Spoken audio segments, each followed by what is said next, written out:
cómo vivir en el reino de los cielos. Y en el caso de aquí de los milagros también el Señor nos enseña algo al producir este milagro. Vamos a leer en Mateo capítulo 12. Mateo capítulo 12, verso 10 al 13. Ahí está, Mateo capítulo 12, verso 10 al 13. Y he aquí, había allí uno que tenía seca una mano, y preguntaron a Jesús para poder acusarle: ¿es lícito sanar en el día de reposo? Y él les dijo: ¿qué hombre habrá de vosotros que tenga una oveja, y si ésta cayese en un hoyo en un día de reposo, no le eche mano y la levante? Pues, ¿cuánto más vale un hombre que una oveja? Por consiguiente, es lícito hacer el bien en los días de reposo. Entonces dijo a aquel hombre: extiende tu mano. Y él la extendió, y le fue restaurada las manos secas, como la otra. Amén. Este hombre tenía la mano seca. La palabra allí que se traduce en griego es xerán, que se usa para describir una mano paralizada, ¿sí? O sea, este hombre tenía una mano paralizada, porque muchas veces leemos las traducciones y decimos: ¿qué es una mano seca, no? A veces mis hijos tienen la mano seca, usan crema. Los mandé al frente. Los mandé al frente que usan crema. Pero bueno, usan crema así porque se les seca las manos, ¿sí? Pero no se trata de eso, la mano seca. No es una mano seca, sino que la traducción xerán es para describir un hombre que tenía una mano paralizada, ¿sí? Eso significa que está paralizada. Entonces esta mano estaba paralizada, era una mano que estaba caída, ¿sí? Sin movimiento. En ese momento no se sabía el por qué sucedían esas cosas, que las personas quedaban con las manos paralizadas o quedaban tal vez con el cuerpo paralizado, mitad del cuerpo. Nosotros ahora científicamente podemos saber también que es producto por ahí de algo neuronal, algo que ha pasado en el cerebro, en el sistema nervioso, que produce que tenga esa parálisis. También puede ser obviamente de nacimiento, que alguien ha nacido con parte del cuerpo paralizado, ¿sí? Pero de eso se trata de que esta persona tenía el cuerpo allí paralizado, y Jesús le da una orden, y este hombre entonces recupera la movilidad, dice la palabra, como la tenía la otra. O sea, la otra mano podía moverla bien. Y este hombre, ante la orden de Jesús, él recupera la movilidad de su mano. Ahora, fíjense que el pasaje también comienza diciendo que este hombre estaba allí, pero en realidad había un grupo de personas que no le importaba que este hombre tuviera esa parálisis en la mano, que tuviera ese problema en la mano, sino que lo que más le importaba era poder acusar a Jesús de algo. Y este grupo de personas era el grupo de los fariseos, que todo el tiempo buscaban a ver si, como se dice, si Jesús pisaba el palito para poder acusarlo de algo. Y yo me encuentro en estas personas obviamente con un corazón desviado, ¿no es cierto? Con un corazón, incluso un corazón que tenían religiosidad, pero se basaban solo en eso, solo en un corazón religioso. No tenían un corazón de amor, menos un corazón inclinado a Dios, porque si no hubiesen conocido a Jesús. Este grupo de personas era un grupo simplemente que les preocupaba mantener las reglas, mantener el orden, mantener prácticamente cómo ellos pensaban que tenían que hacer las cosas. Entonces este grupo de hombres, como Jesús venía y no los seguía a ellos, sino que Jesús venía y predicaba el reino de los cielos sin seguir el sistema religioso, porque ellos estaban marcando el sistema religioso. Hablando en criollo, ellos eran los que marcaban la cancha de la religión, ¿sí? O sea, todo aquel que quería llegar a Dios tenía que pasar por los fariseos, sí o sí, no había otra cosa. Solo estaban ese grupo que era el que indicaban cómo tenían que hacer las cosas para llegar a Dios. Ahora, cuando Jesús vino, cuando Dios mismo estuvo aquí en carne, entonces Jesús mostró que los fariseos durante siglos estuvieron equivocados. Durante siglos un grupo que se creyó que estaban haciendo las cosas bien, según su perspectiva, según como ellos la veían, estaban equivocados. Jesús les mostró eso. Entonces, como Jesús les mostraba eso, les mostraba en la práctica que no era así como se adoraba a Dios, que no era así como tenían que seguir a Dios, sino que era de otra forma.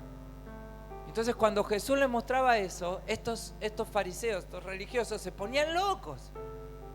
Se ponían locos porque ¿cómo puede ser que este muchacho de 30 años viene a ponernos a nosotros, a decirnos a nosotros lo que tenemos que hacer? Entonces buscaban la forma siempre de acusarlo, de decir, bueno, vamos a buscar cosas para mostrarle que él está equivocado, que nosotros no estamos equivocados, que el equivocado es él. Así que vamos a buscarle cosas para que él pise el palito y para poder acusarlo. Y ahí entonces está, fíjense, la mentalidad de estas personas que no les importaba la verdadera necesidad. Porque había un hombre con necesidad, había un hombre que tenía una mano seca, tenía una mano paralizada, pero a ellos no les importó este hombre. Es más, lo usaron lo que la necesidad que este hombre tenía para acusarlo a Jesús, no para beneficiar a este hombre, no para buscar el bien de este hombre que tenía esta parálisis, sino que buscaron acusar a Jesús mediante este hombre, a ver si Jesús lo sanaba en el día de reposo. Y yo pensaba en esto, ¿no? En qué a veces nos aferramos tanto a las tradiciones y nos olvidamos de la principal ley, la ley del amor. Porque estos hombres, los fariseos, estaban aferrados a la ley. La ley era la palabra de Dios, sí. La ley era la palabra de Dios. Y uno entonces se pone a pensar, pero ¿cómo si ellos estaban aferrados, tan aferrados a la palabra de Dios, tan aferrados a la ley, a lo que la ley decía? ¿Cómo puede ser que no hayan descubierto que la ley y la palabra de Dios era Jesús? Era el Logos encarnado. ¿Cómo puede ser, no, tanta ceguera espiritual? Porque lo que ellos tenían era una ceguera espiritual, estaban ciegos espiritualmente, no podían ver, no podían entender, no tenían revelación de Jesucristo. Entonces, al no tener esa revelación, perdían la orientación. Y ellos se aferraban a la ley, se aferraban a la ley de Moisés. Y ellos solían decir, nosotros obedecemos a la ley de Moisés, nosotros obedecemos, ¿no es cierto?, lo que está escrito. Y sin embargo Jesús le decía, ustedes no obedecen nada. Porque si ustedes obedecieran, me reconocerían a mí, porque toda la ley está hablando de mí. Entonces se dan cuenta, un corazón muchas veces religioso, un corazón legalista, ¿sí? Un corazón legalista que se aferra tanto a las tradiciones, suele perder el rumbo.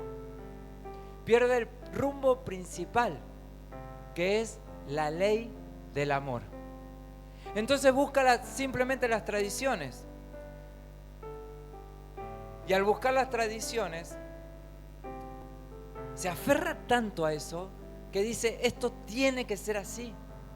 Y cuando vos querés mover o hacer algo distinto a lo que por ahí tradicionalmente entiende que tiene que ser así, va a decir, estás en un error. Lo que estás haciendo está mal. Entonces, cuando alguien dice eso, ¿no? Bueno, lo que estamos haciendo está mal.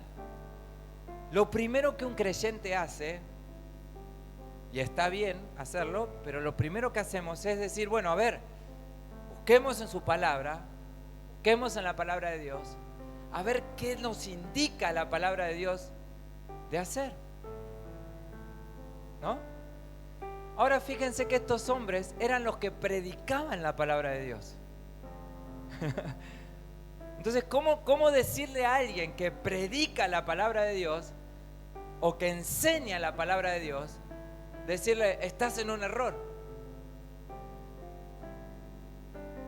Jesús lo hizo muy fácil. Jesús lo llevó a la práctica.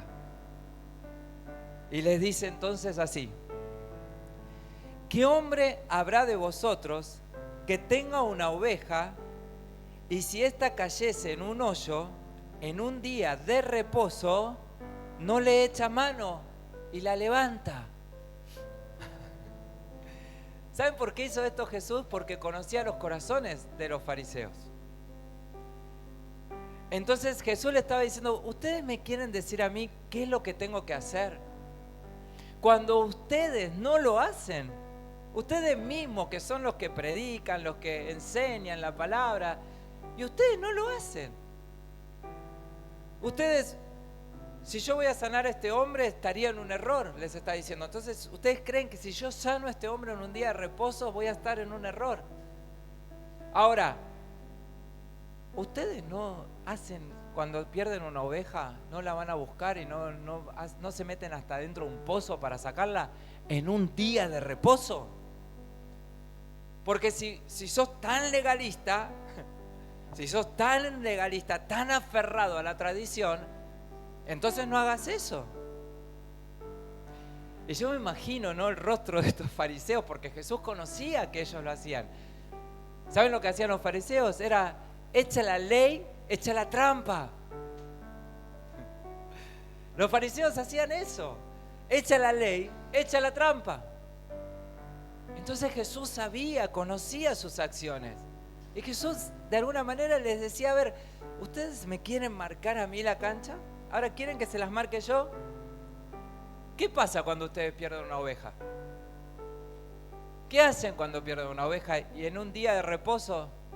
Ajá, no quieren perder la ovejita, ¿no? Ah, pero a la ovejita la van a buscar adentro de un pozo el día de reposo y no te importa que es día de reposo ahí, ¿no? Porque no querés perder la ovejita, la lana. ¿Sí? Ah, no querés perder la lana, entonces la vas a buscar el día de reposo, no te importa ahí mucho, ¿no? Ahora, este hombre tiene una necesidad verdadera. Este hombre realmente está padeciendo un mal. Ahora, si yo lo ayudo, entonces voy a estar en un error. Y el Señor le dice, les pregunta a los fariseos y nos pregunta también a nosotros, ¿eh? Hoy en día también nos pregunta esto el Señor a nosotros. ¿Cuánto más vale un hombre que una oveja? Porque a veces nos aferramos más a las ovejas, a las tradiciones o a la ley que a la verdadera necesidad y que a la verdadera ley. ¿Saben cuál es la verdadera ley? La ley del amor. Esa es la verdadera ley, es la ley del amor, porque este hombre que tenía esta necesidad, Jesús lo iba a sanar por amor, no por ley, no por obligación, no porque la ley le obligaba o no le obligaba. Jesús lo iba a sanar por amor. Le importaba poco si la ley le obligaba o no le obligaba.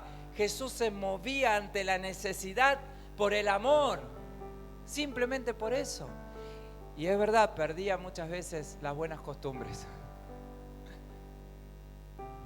Pero el Señor se acerca a este hombre. Por consiguiente le dice y lo afirma el Señor, lo afirma Jesús. Y le importó poco que los fariseos lo acusen. Por consiguiente les dijo Jesús, es lícito hacer el bien los días de reposo. Es lícito. Me imagino ahí los fariseos, ¿no? ¡Ay, qué dijo! Que es lícito, entonces va a ser una sanidad del día de reposo. ¡Oh! Se rasgaban las vestiduras. Pero pensando en esto, nosotros también solemos ser así. Nosotros también. Muchas veces estamos tan aferrados a las tradiciones y acá, por ahí no te va a gustar mucho lo que te digo, pero nos aferramos tanto a las tradiciones evangélicas, bien evangélicas, que hasta tenemos nuestras propias tradiciones, nuestras propias formas, nuestro propio idioma, nuestra manera incluso de hablar, ¿no? ¿Por qué? Por tradiciones. Ahora, yo no digo que eso está mal, ¿eh? No digo que muchas tradiciones son buenas, no todas son malas. El tema está en cuando solamente vivimos una vida de tradición. Eso es el problema. Cuando solamente vivimos una vida de religiosidad, de tradición. Entonces perdemos, ¿saben qué pasa con eso? Perdemos realmente la sensibilidad de la verdadera necesidad. Porque solamente empezamos a actuar como actuaban los fariseos. Solamente mantenemos nuestra forma y nuestra buena costumbre. Y entonces ahí es cuando perdemos la sensibilidad de la verdadera necesidad, el verdadero amor. Entonces nos manejamos tradicionalmente y entre nosotros, amén, aleluya, ¿no? Oramos, ayunamos y hacemos todas las tradiciones posibles a vida y por haber. Pero perdemos la sensibilidad de lo verdadero, que es el amor. Es amar a las personas, es amar al prójimo, es meterse de verdad en el barro, no por una oveja, sino meterse de verdad en el barro por una persona. Es realmente que importe poco las buenas costumbres o el qué dirán cuando uno hace el bien a otro. Porque seguramente si le hiciste el bien a otro, pero tal vez no lo hiciste de la manera tradicional que tenías que hacerla dentro de las formas evangélicas y religiosas, entonces probablemente alguien venga y te acuse y te diga, no es así como lo tenés que hacer. Y hasta venga con la ley. Porque esta gente le estaba metiendo la ley a Jesús, ¿no? La ley decía que los días de reposo tenían que mantenerse en reposo. ¿Saben cuántos pasos podían caminar solamente cuando en día de reposo? No más de 10. Imagínate, no podías hacer nada el día de reposo, tenías que estar ahí. ¿Cuántos dicen amén? Algunos están diciendo amén, día de reposo. Anda a comprar, no puedo. No puedo. Anda a comprar el pan. No, el chino queda, a ver cuántas cuadras son, cuántos pasos son. No puedo. Algunos estarían contentos con la ley. Pero era así. Entonces, tal vez no nos aferremos, o te animo por ahí a que evitemos este espíritu, ¿no? El espíritu de tradición. ¿Saben? Les voy a contar algo que la iglesia sabe, obviamente lo vivimos hace ya unos 14 años casi atrás. Pero tiene que ver con el día, lo que vivimos este fin de semana. Nosotros con Lore hace 14 años vinimos y dijimos, bueno, tenemos una visión, tenemos algo marcado. Y entre esa visión estaba quitar unos bancos que había acá, hermosos, hermosísimos, eran preciosos. pero pesaban toneladas. Imagínate hacer lo que hicimos ayer, el eje, ¿no? Para los que estuvieron trabajando, con esos bancos que pesaban toneladas, ¿no? ¿Y dónde los metés aparte? ¿Dónde los metíamos? Entonces nosotros decíamos, ¿cómo vamos a hacer eje cuando hagamos eje? Cuando hagamos eje, ¿cómo lo vamos a hacer con estos bancos? No podemos. Así que comenzamos a ver cómo venderlos y todo. Y yo sé que hubo muchas personas, lamentablemente, que hoy no están en la iglesia, incluso porque le vendimos el banco. Porque ese lo había pagado el abuelo de no sé quién y el que sé cuánto. ¿Por qué? Porque es aferrado a la tradición. Es como que yo ahora, bueno, compramos la silla y digo, no, las sillas no se tocan. Si la silla hay que venderla o tocarla, las tocamos y las vendemos. ¿Cuál es el problema? ¿Se entiende? Entonces, cuando nos aferramos a las tradiciones, perdemos la verdadera visión. Perdemos lo que realmente tenemos que hacer, que es pensar en cómo sanar a otros. ¿Cómo podemos llegar a sanar a otros? Aunque muchas veces tengamos que salir de la zona de confort, tengamos que romper con algunas tradiciones. Y como te decía, hay tradiciones que son buenas. Por ejemplo, la tradición de la Santa Cena. Vos sabés que eso es una ordenanza que el Señor dice, hagan esto, ¿sí? Hagan esto en memoria de mí. Cuando el Señor dice, hagan esto, es una ordenanza. Ahora vos sabés que no dice cómo hacerla.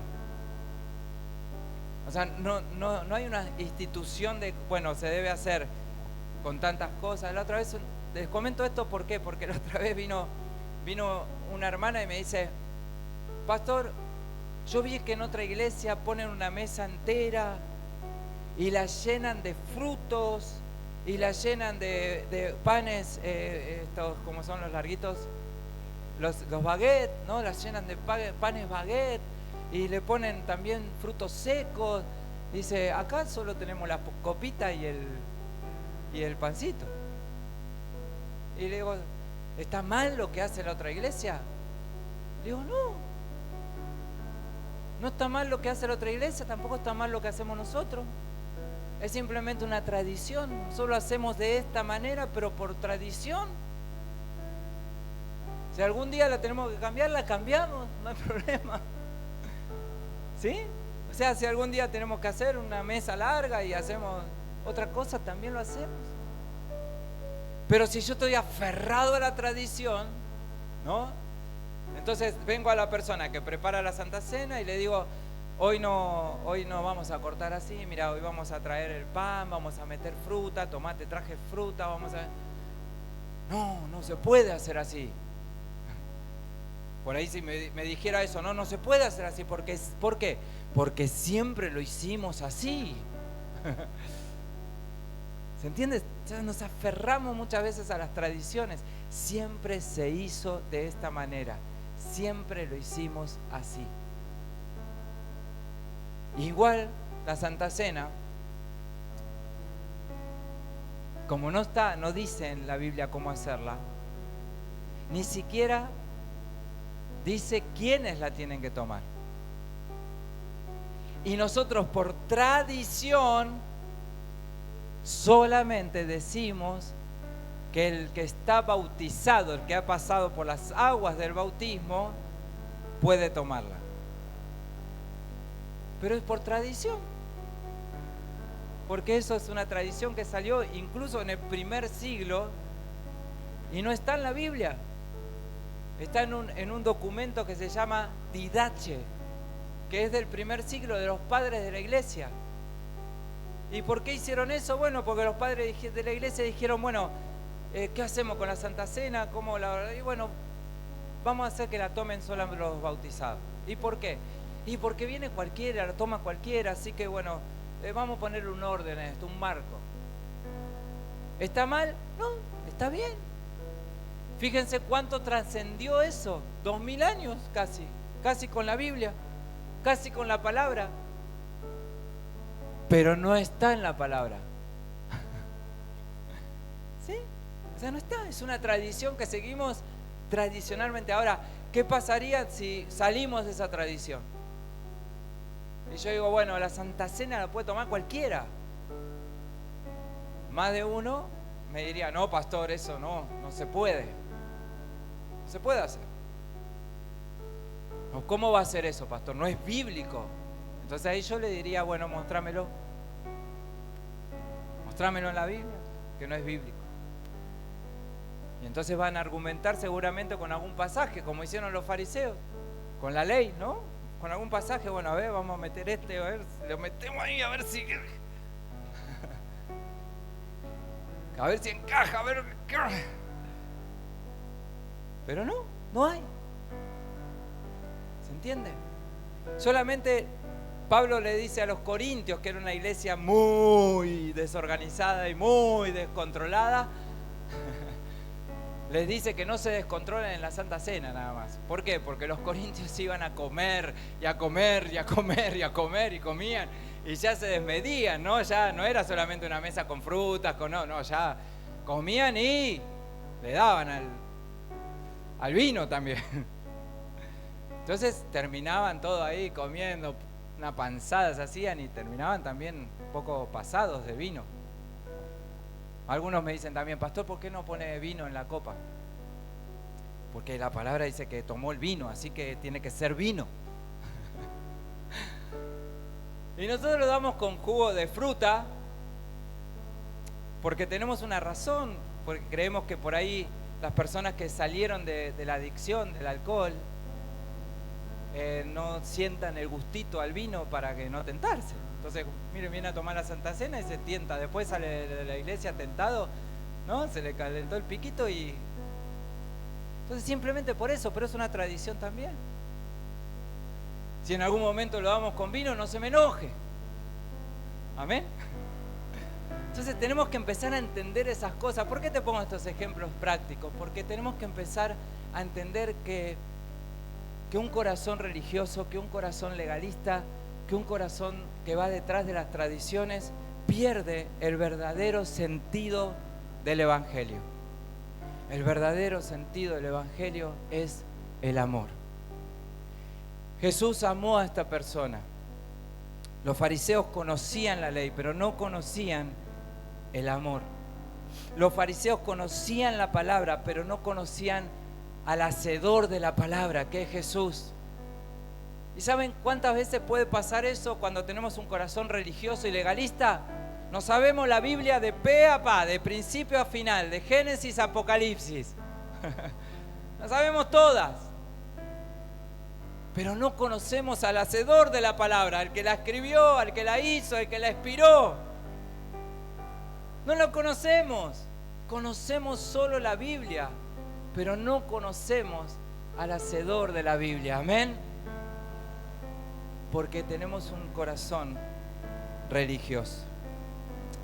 Miren, le dijo este hombre, le dijo Jesús, le dijo, extiende el brazo. Extiende el brazo.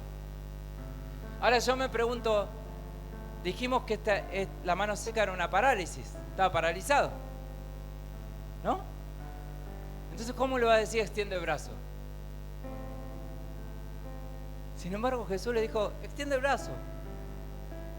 Y fíjense lo que hace la verdadera palabra. Cuando nosotros realmente entendemos lo que es la verdadera palabra y no nos aferramos a la palabra como una ley, como una tradición, sino que entendemos la palabra y la ponemos en práctica y en actividad verdaderamente. La palabra de Jesús valía mucho más que la ley que los fariseos creían, valía mucho más. La palabra de Jesús tenía autoridad verdadera. La palabra de Jesús tenía poder verdadero. La palabra de Jesús le dijo, mové ese brazo, extendelo. Y este hombre, su mente pensó, conectó, vaya a saber qué pasó allí en esas neuronas, en ese sistema nervioso, en todo su ser, que de repente la persona dijo, mueve ese brazo, y él la movió. Y lo extendió. Y ahí dice que fue sano. Entonces, cuando nosotros tomamos la palabra de Dios y cuando tomamos a Jesús de verdad, cuando tomamos a Jesús y creemos lo que Él es verdaderamente, y tomamos a Jesús con la fe que tenemos que tomarlo verdaderamente, entonces suceden los milagros. Amén. Comienzan a suceder los verdaderos milagros, los que Dios quiere que verdaderamente sucedan. Hay tantas tradiciones también que no hacen nada. Y tanto esfuerzo humano, porque son tradiciones de hombre, no son de Dios, son tradiciones de hombres. Veía esta semana, todo este mes ya lamentablemente, de este chiquito Loan, y que los miércoles acá estamos orando por él, estamos intercediendo para que aparezca y para que se sepa la verdad y para que haya justicia, porque si hay un país con justicia, también hay un país bendecido en la justicia de Dios. Entonces estamos orando, y acá somos un grupo de hermanos que venimos a la reunión de oración y estamos orando todos los miércoles, hace un mes estamos orando por ese caso. Pero veía que en el interior hay tantas tradiciones lejos de Dios, lejos de Dios.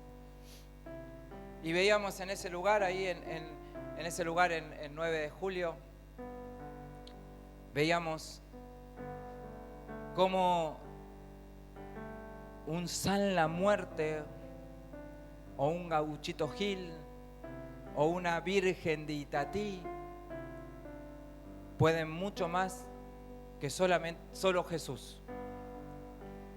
A nada decirle a esa gente que no siga a San La Muerte o que no siga a la Virgen de Itatí.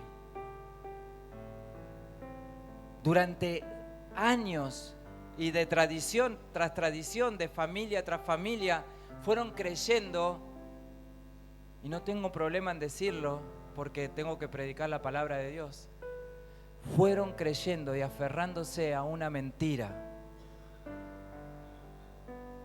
Y siguen aferrados a una mentira, a un engaño, porque ni San La Muerte, ni la Virgen de Itatí, ni el Gauchito Gil, ni ningún otro santo tiene la autoridad verdadera que tiene Jesús. ¿Cuántos dicen amén? Solo Jesús. Ahora anda a sacarle la Virgen. Es como sacar los bancos acá para algunos, fue. Pero es así. Pero nosotros tenemos que predicar la palabra. Y tenemos que hablar de Jesús y que es solo Jesús. Y poder decirle, mirá, en amor, es solo Jesús.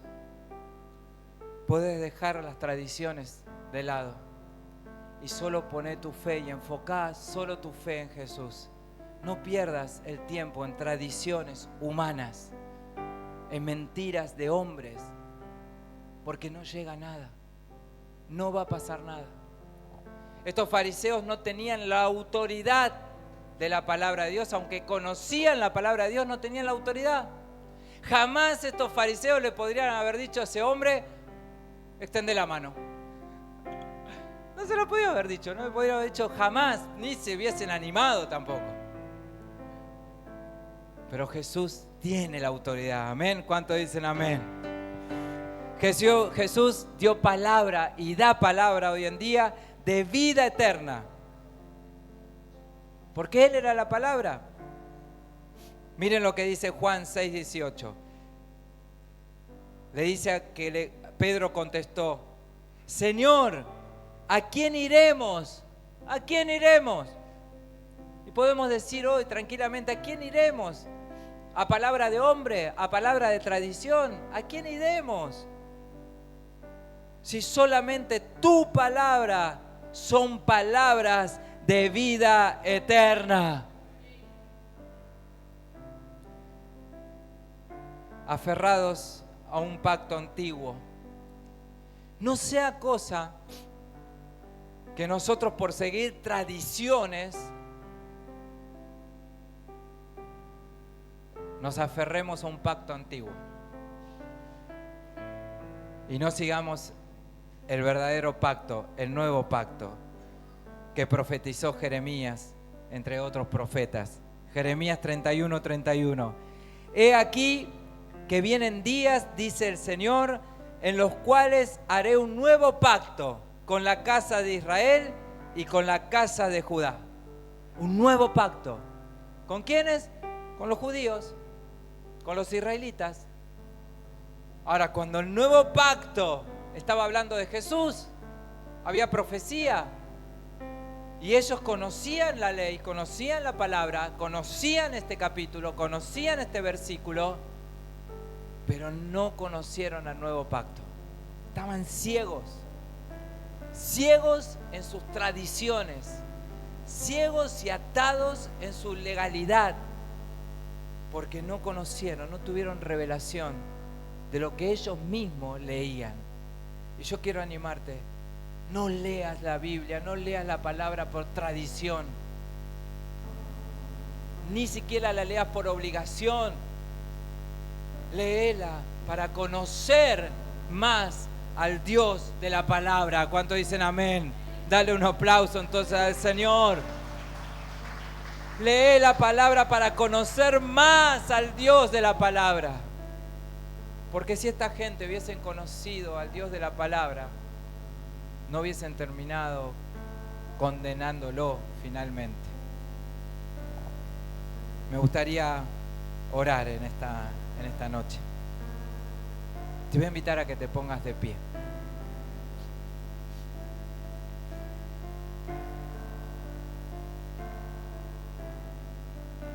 Porque no podemos vivir un nuevo pacto aferrados a las tradiciones, a la religiosidad o al legalismo. Comenzá primeramente dándole gracias a Dios por su palabra. Sí, te damos gracias, Señor, por tu palabra. Toda tu palabra, Señor, es verdad. Antiguo, Nuevo Testamento, toda tu palabra es verdad. Pero, Señor, yo no quiero solamente conocer la palabra, sino que quiero conocerte cada vez más a ti a través de la palabra.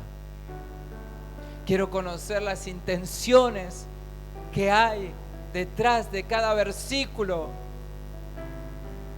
Y detrás de cada versículo hay una intención de amor. No hay una intención de legalismo, no hay una intención de aferrarnos a las tradiciones, hay una intención de amor. Por eso te pedimos, Señor, en esta noche que nos libres de ese espíritu de religiosidad, de ese espíritu de legalismo, aún, Señor, de las tradiciones, de las miles de tradiciones que nosotros hemos puesto a tu evangelio. Hemos metido tradiciones tras tradiciones tras tradiciones a una vida que es muy clara, a una vida que solo se mueve por amor, a una vida que solo se mueve al verdadero amor. Por eso, Señor, queremos poner en práctica la ley verdadera, la ley del amor, la que vos nos dijiste: amarás al Señor tu Dios, amarás al Señor tu Dios, a Jesús, al Padre, al Hijo, al Espíritu Santo, al Señor tu Dios, lo amarás con todo tu corazón, con todo tu corazón. Y queremos entregarte, Señor, en esta noche todo nuestro corazón.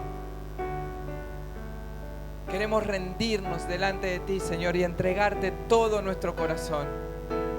Para entregarnos, Señor, a esta ley, a la ley del amor, de amarte a ti con todo nuestro corazón, con toda nuestra alma, con toda nuestra mente.